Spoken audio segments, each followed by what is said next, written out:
ষষ্ঠ শ্রেণীর শিক্ষার্থীবৃন্দ, তোমাদের ষান্মাসিক সামষ্টিক মূল্যায়নের সংশোধিত রিপোর্ট প্রকাশিত হয়েছে।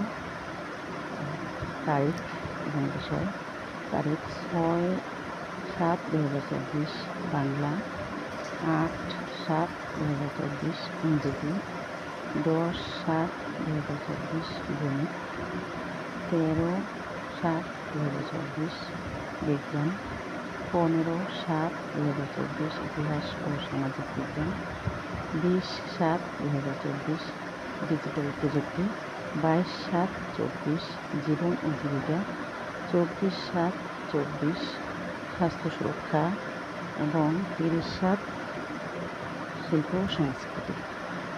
এবারে রুটিনে তোমাদের প্রত্যেকটা বিষয়ের পূর্বে গ্যাপ আছে, যার কারণে তোমাদের প্রস্তুতি নিতে ভালো হবে। আশা করি তোমরা খুব ভালোভাবে প্রস্তুতি নিয়ে